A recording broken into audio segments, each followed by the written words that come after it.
Okay, Christina, this story is really only for you. I'm not putting that for um, Jackie or Josh. This story is just for you because it primarily involves you, and I just feel like I just want this to be your story. So I would say it was probably about a month after your dad died. So he died in April. I'm guessing it was May or maybe June. So you were playing some kind of sport. I think you were probably around 7 years old when he died. And I forget if you were playing soccer or t-ball. I want to say maybe soccer. And your mom had a job as Miss Vicky. And, she I don't remember if she asked me or if, I was just touching base and saying, do you need help with anything? A lot of people did that at the time. Um, but I remember it was an afternoon and your mom was going to go out and do this job. And I came over.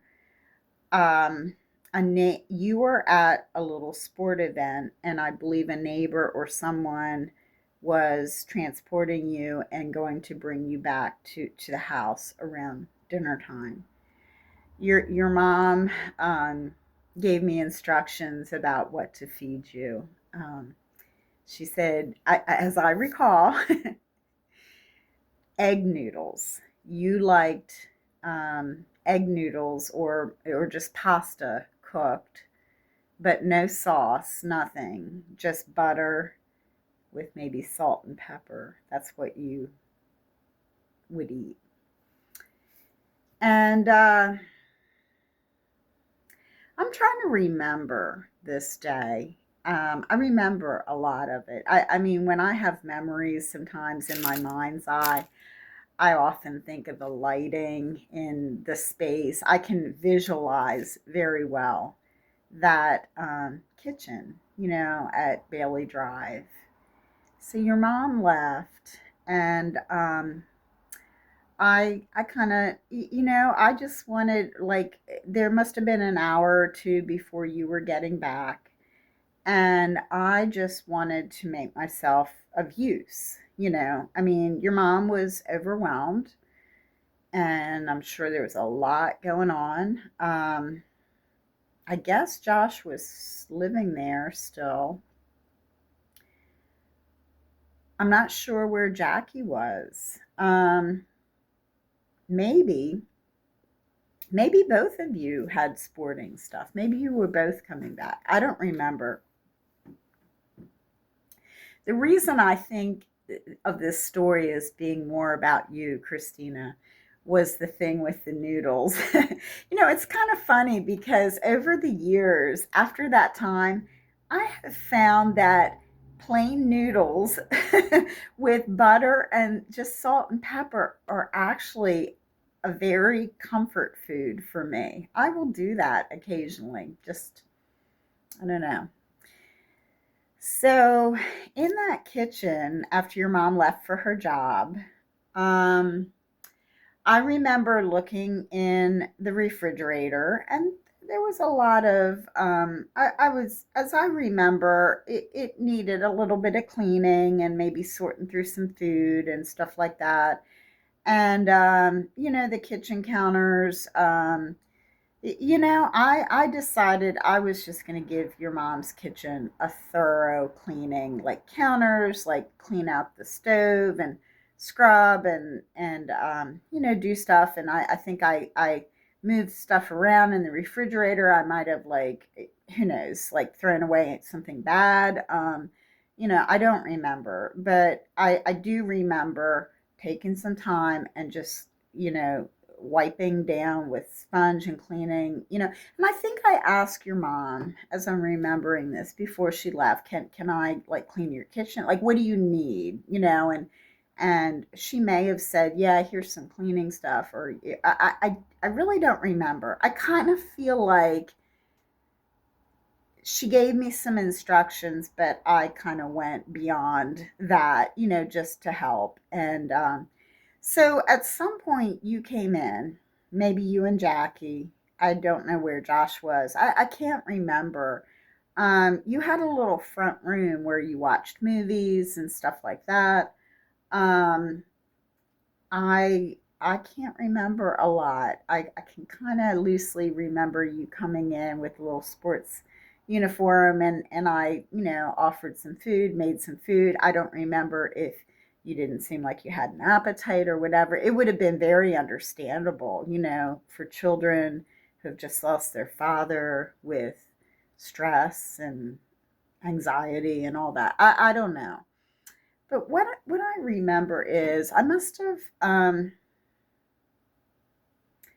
it's just so funny the things I remember about this and I can't remember. I suppose you watched movies or ate and maybe I got you ready for bed, or because when your mom came in later, and I want to say it was late in the night, like maybe 9 o'clock, 10 o'clock. I feel like it was after dark. And your mom came in and she was wearing her Miss Vicky, you know, um, costume. And we stood there in the little kitchen. It was like a long strip kitchen, talking. Your mom was standing by the sink, and I was standing by the stove. We were facing one another.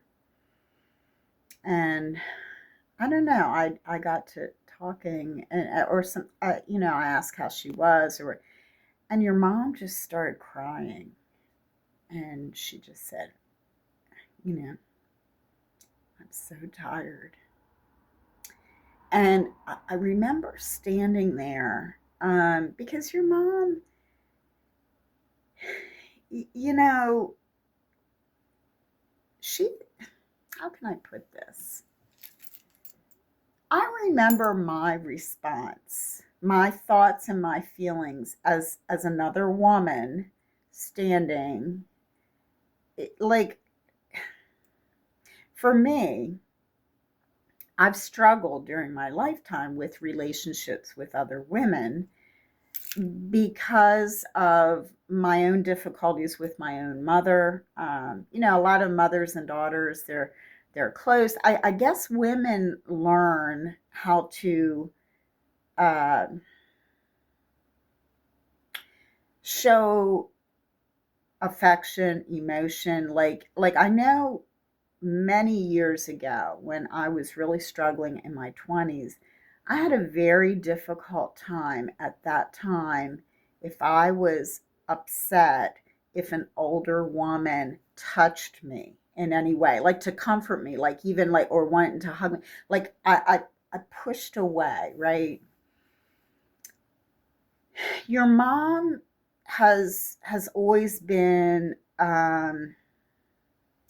while she will like be, what's the word, I'm an introvert, she's an extrovert. While she can, be vivacious and smiley, especially years ago, and hug people and stuff like that, she's not what I would say like I mean, I've had a lot of healing in my own life, and today, like, I have a variety of women friends.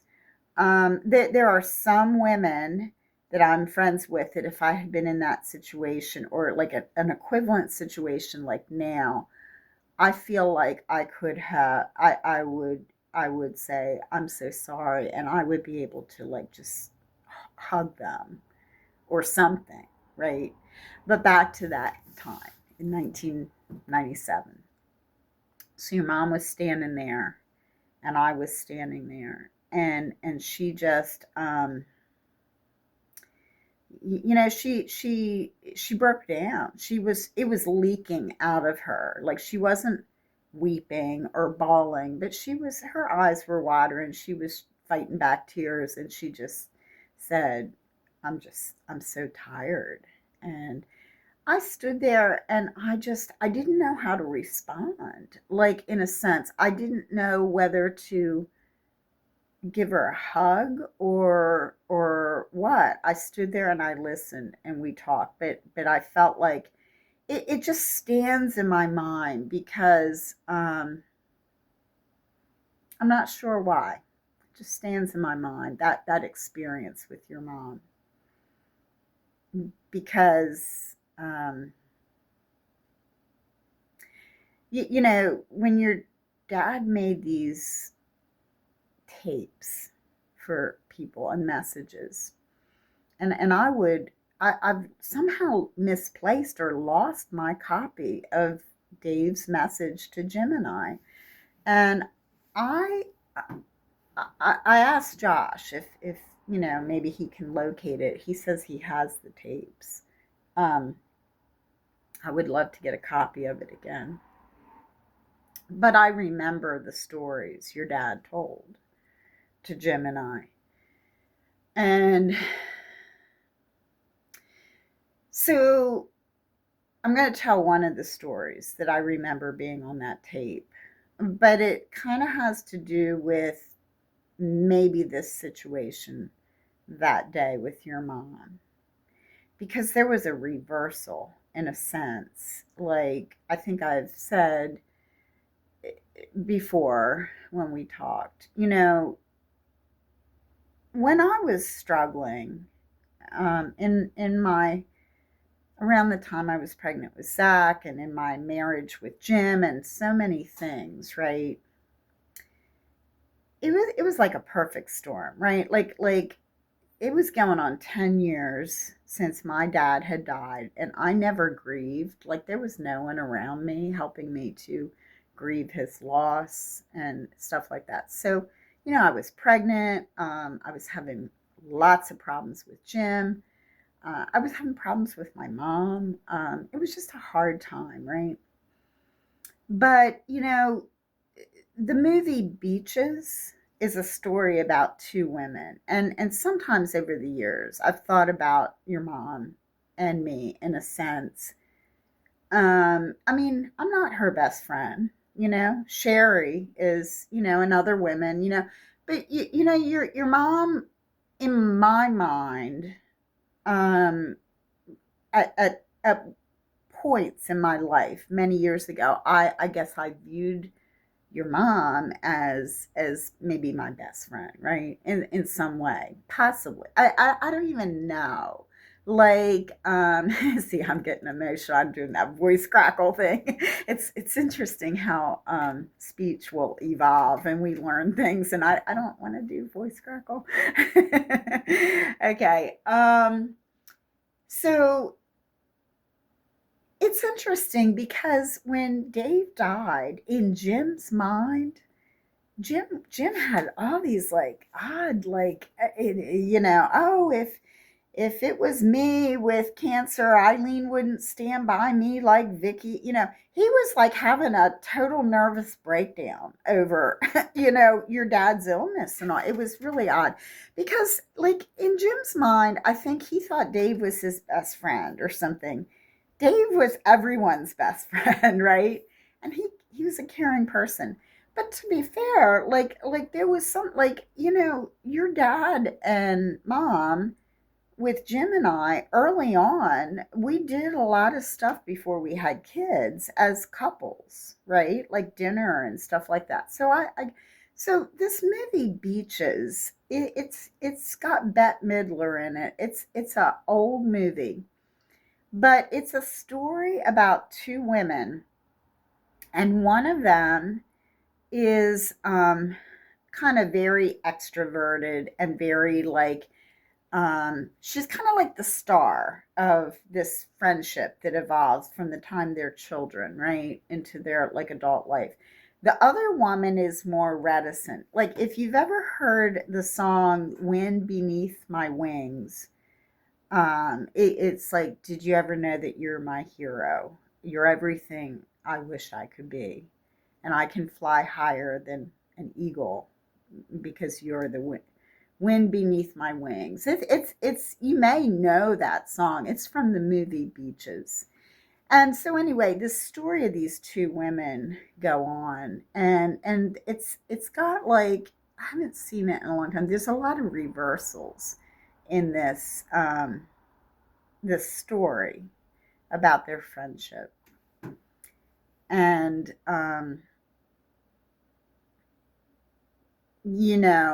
so anyway, but it doesn't quite apply, but sometimes like I've thought about that, like just the differences between your mom and I over the years in our friendship. So yeah, so that time stands out to me. But your dad's recording, he talked about another situation, and I'll tell this story.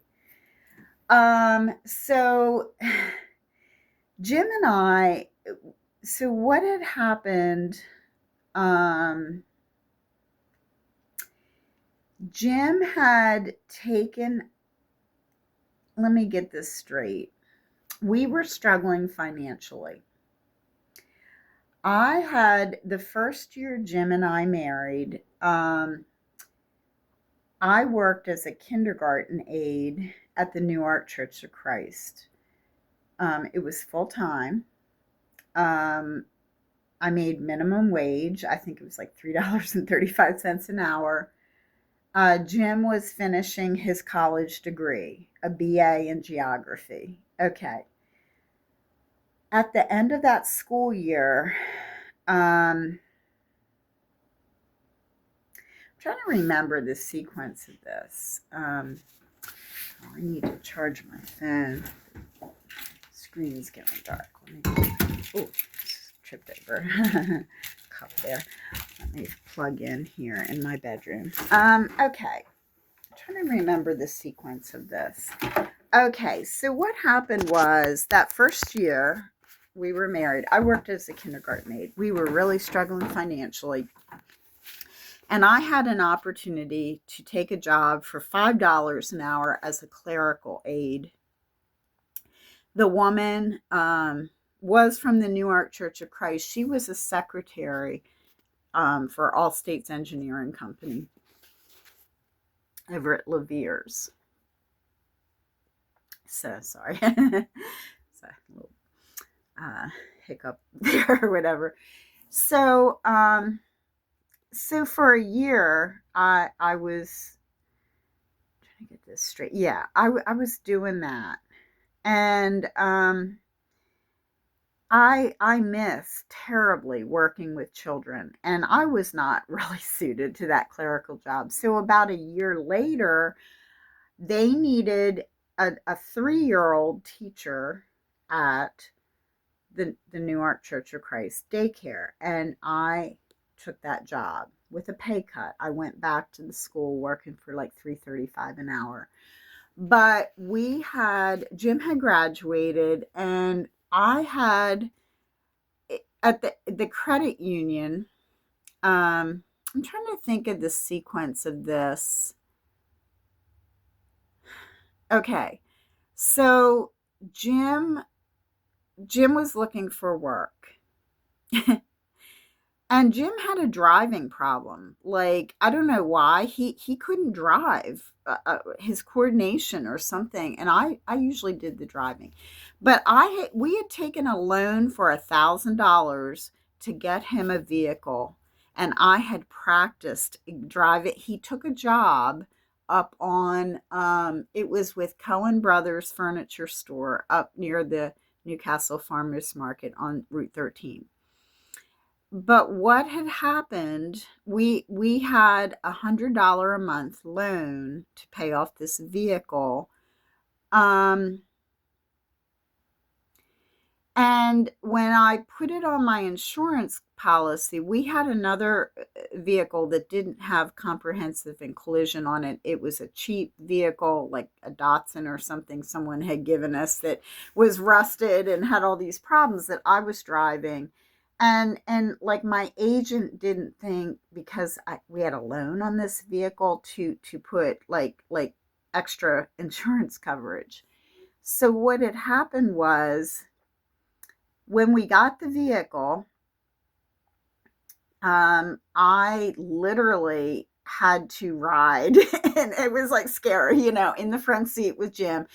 getting him to practice driving from where we lived in Newark up 13 to this job, right? So the first day he he's on the job like as a furniture salesman for maybe a day or two. They I can't remember if they let him go like with a little extra pay, well, thank you for helping, but here, this is not going to work out, before or after the accident. But okay, so what had happened, it was, I must have ridden with him somehow the first time or two up there and maybe brought the vehicle back. But the first time Jim drove it alone, he had an accident. Okay, he totaled the vehicle. He was at a light on up by University Plaza, as I recall, and he got confused. The turn signal was red, I think, but like there was a green light like to the right of him, and he saw the green light to the through traffic, but he turned on the red, made a left-hand turn, got broads. I don't know, but somehow he drove the vehicle home, but it was essentially totaled. Or maybe he didn't drive it home. Because I remember Jim and I had a terrible argument. Like it was so stressful. Like I think I got home from work. That's it. And I was Jim was there, and I said, "Where's the vehicle?" or something. He said, "I had an accident." And he was really upset because he says the first words out of my mouth were, not "Are you okay?" but "Where's the vehicle?" or something like that.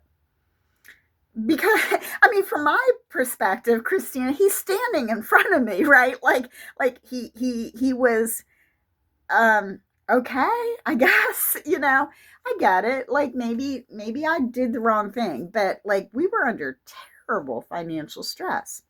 Well, it turned out he had lost the job. I had gone back because I loved working with children. I had taken in faith or whatever, felt like this is what God wanted, a pay decrease from $5 an hour to $3.35 an hour, right?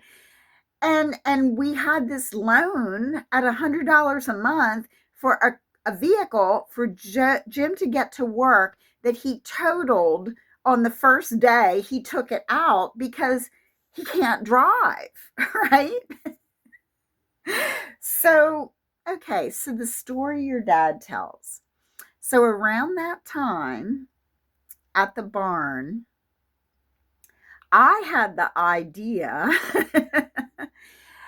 there's newcomers coming, right? Why don't we have a one? I took the initiative, and Vicki and I were working on this together.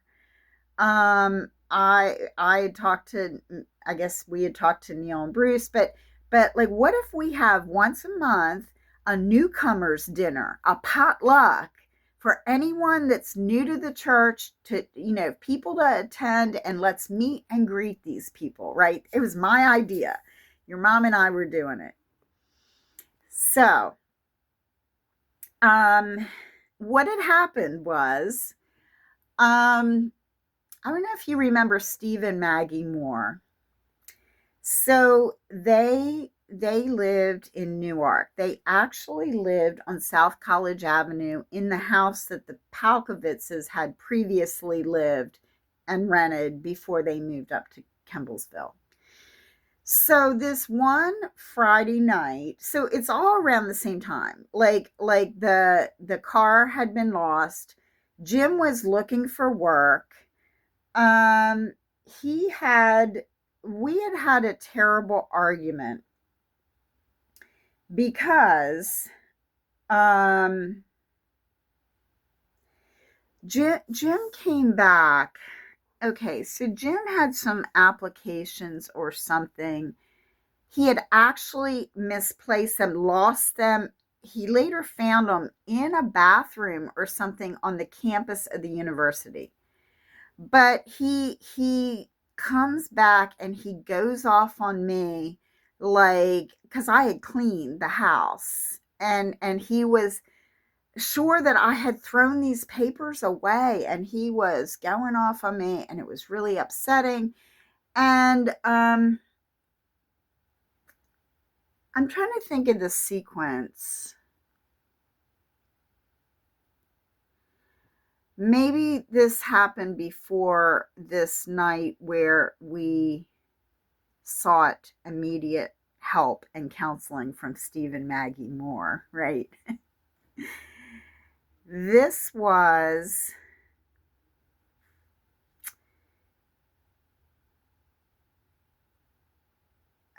I want to say this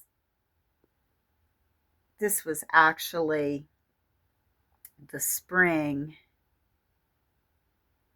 Let's see, I got pregnant with Zach in 1988. I think Jim started work at the UD in 1987, a year, I think.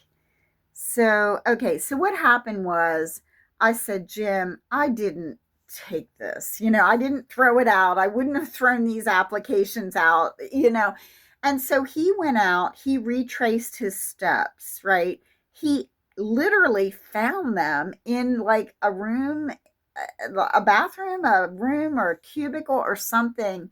I think at the library at the UD, and before he worked at the library, he came back that night and he found them, and he was remorseful. He got down on his hands and knees and said, I'm so sorry, it was my fault and all, and but we were having problems, right? And so what I remember is this one night.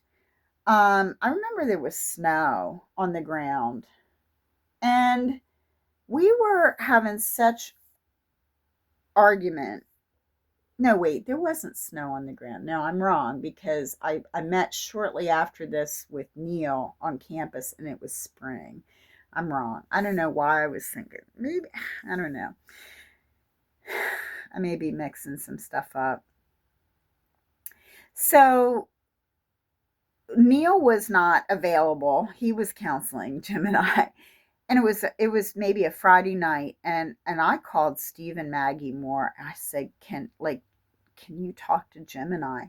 But because I remember we walked up through Newark to their house, and we sat there. We talked to them as a couple, trying to get some counseling. So we were talking about our finances and our problems. And at the time, my mom was like loaning us money, and like she was keeping all these weird detailed records and charging us interest because she was having like she was borrowing money to loan. And I get it, like now, all these years later. So at one point, Steve is looking like, so they followed this like Larry Burkett, that basically you don't borrow any money. They had a situation where their mobile home burned down and before they lived in Newark, and they interpreted this as the wrath of God toward them, right? They were very like there was issues there, and so Steve took a look at, I'm leading into this story because it has to do with, Dave told this story on the tape, but from a different perspective. So Steve Moore looked at my, the next week I had written down our income, our budget, our debts, like our expenses, all that. And he saw that we owed money, like Jim was taking psychiatric drugs, which we had a small credit card or something, and or my mom was loaning us money for, I don't remember. To be clear, I was taking no psychiatric drugs at that point. Okay.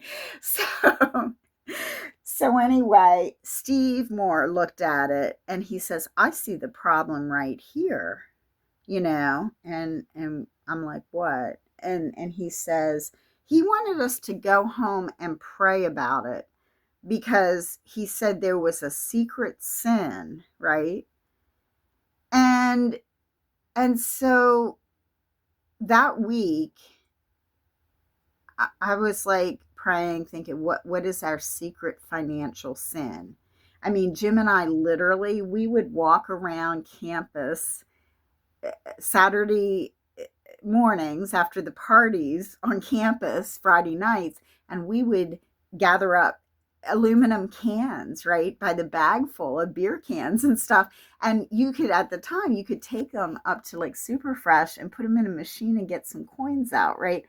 I would shop at Goodwill. Like, we were very, very frugal, I thought, And so I thought, well, we're not greedy. We're not like, And so anyway, so we go back to Steve and Maggie Moore. And the bombshell, I'm like, I'm not sure what because we were tithing at the time, in our situation, like giving 10%, I was working, I don't know, like, so, okay, Steve, Maggie, tell me, like, what's the secret sin here? And they revealed to us that the secret sin was greed, right? Their definition of greed was being unwilling to live within your means. So if you had any debt at all, you were under the wrath of God. It was revealed to me in this meeting in their house that Jim and I were under the wrath of God for secret sin of greed, right? So I started crying. I was so sensitive. I started crying. The more I cried, the more it confirmed, especially to Maggie Moore, that they had hit a nerve and that they were right. So Maggie Moore told this story of how God dealt with them, right? That she had bought, like, their little girl, Cassie, went to the school at Aletheia, actually, at the New York Church of Christ, interestingly enough. And Maggie had bought her a brand new pair of shoes. And she told Cassie, I think it was Cassie, there was Becky, Cassie, and Stephen at that time, were their children. She said, that Cassie was to take care of these shoes, not to wear them like on the playground or whatever. And see, Maggie said she was guilty of hoarding by telling this to Cassie. And that her sin of hoarding these new shoes to make them stay in a good condition, Cassie lost the shoes somehow and was terribly upset.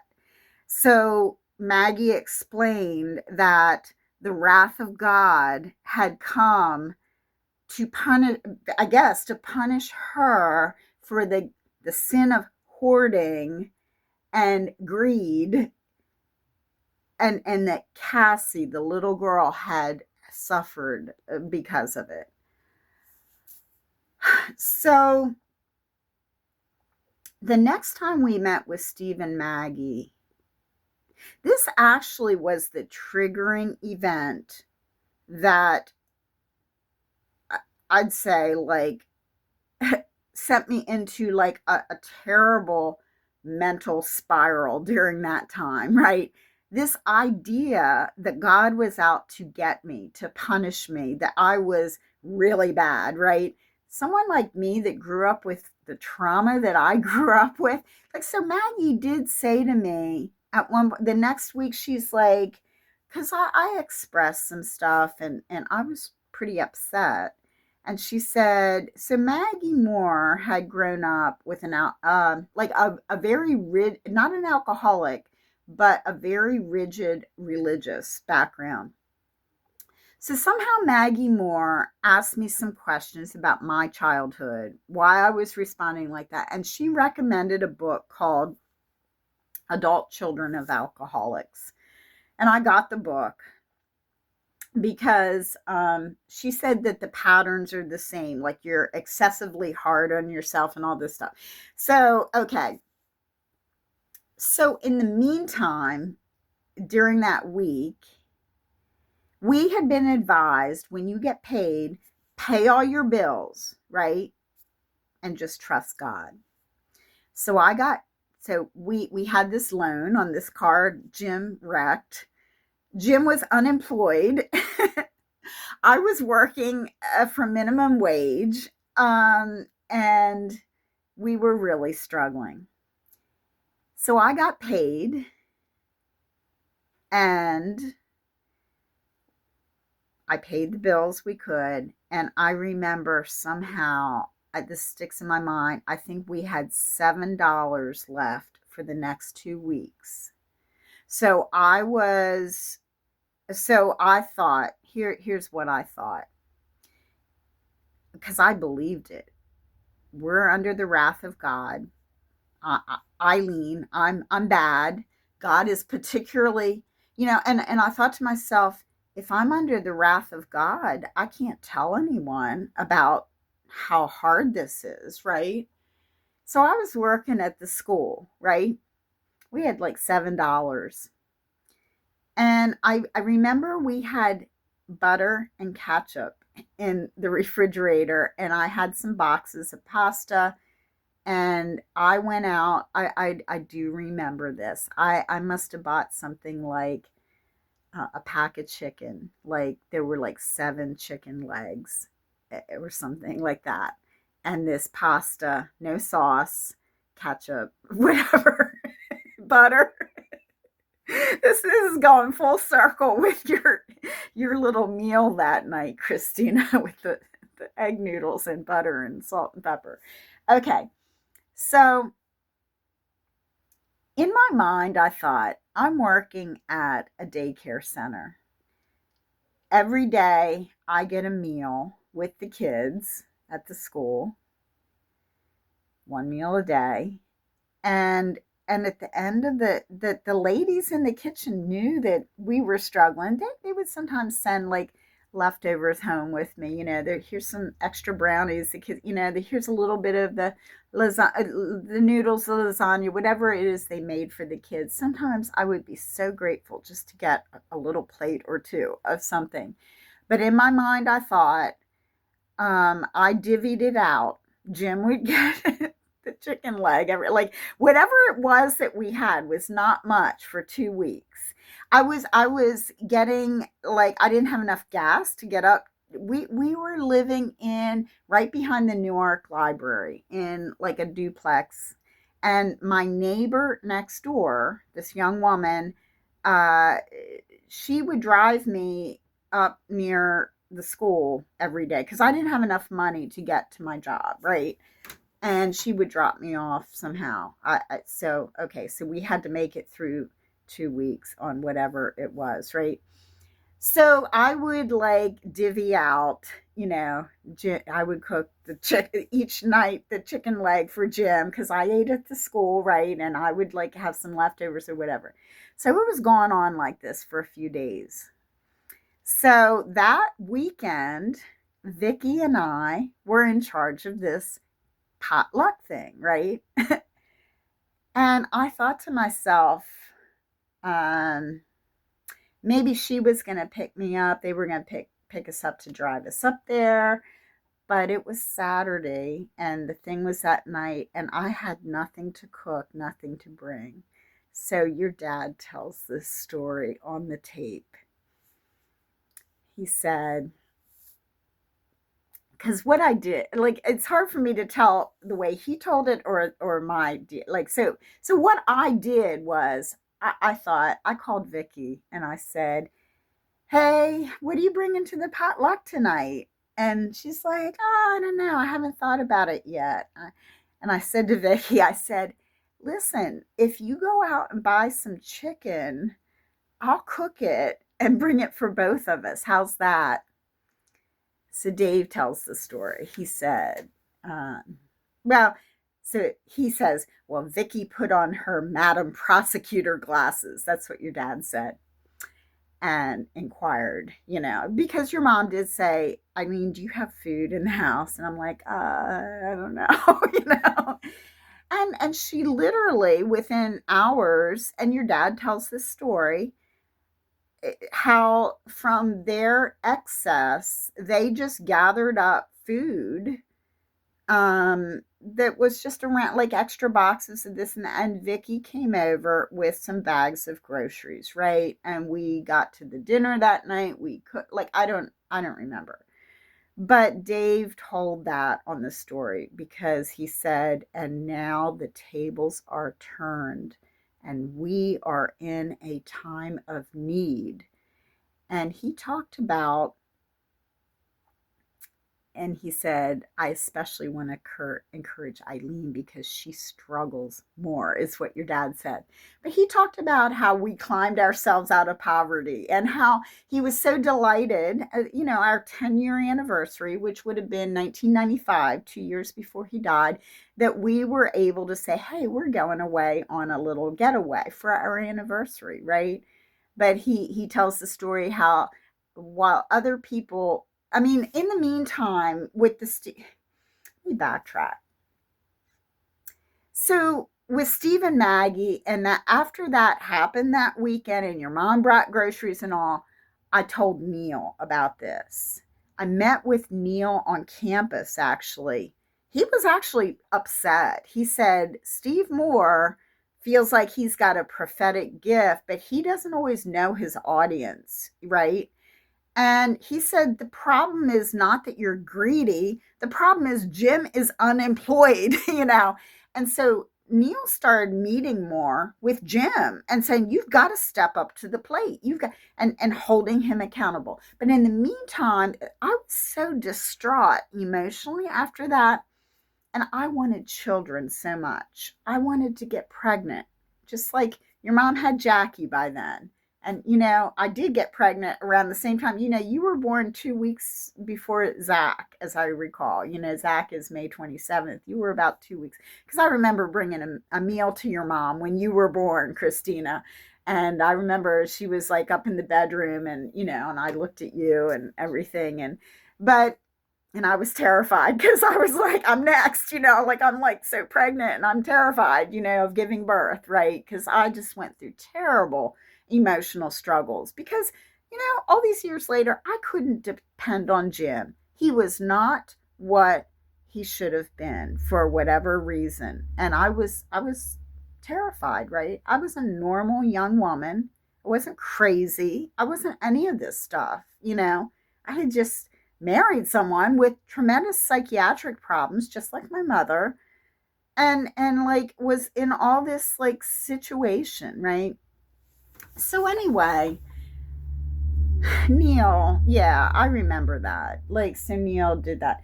And then the church, I remember they gave us a check for, I think it was $60 to get us through the next year. You know what I did, Christina?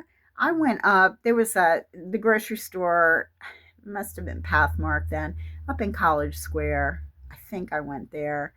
I went up there. I bought as much chicken liver, right? Things of chicken liver back then they were like maybe 40 cents for a pound, because no one wanted to eat chicken livers, like a whole like pound of them, liver and onions, right? It's actually good, I grew up eating that, and I bought a bunch of chicken livers. I bought the most cheapest food to get us through and to get gas to work and all that, on the $60. So back to your dad telling this story. Basically, it's on that tape that, while other people like whined and complained about how things were so hard, that Jim, he got a job and he got a second job and he would get on his bike every day. He would. We always had to live within biking distance to his jobs, even when he worked second job at like I forget, some hardware stores, a bakery, I forget, like the not deli, different ones. Like, because Neil said to him, okay, the University of Delaware is 39.5 hours a week work week, right? You can do more. You can take a job for another 10 or 15 hours a week, right? So Jim did that. And so your dad talked about that, and then he talked about me and my calligraphy and my business and stuff. But I knew he was saying, he focused on Eileen, because he says, I know Eileen struggles a little bit more. But he talked about how the tables had turned, right? And now in their time of need, that I was there, to support and help, But he did, when he told the story about the the potluck, and me calling Vicky and like, hey, can we cook something together? You go buy it, I'll cook it, right? That Dave said. And Vicky, she put on her Madam Prosecutor glasses and said, Eileen, do you have food in the house? Stuff like that. I don't know, Christina, how much you remember of your father, and you were so young. Like, his personality, his storytelling ability was amazing. And anyway, I hope that you've gotten something from this storytelling. And God bless you, and love you, Christina.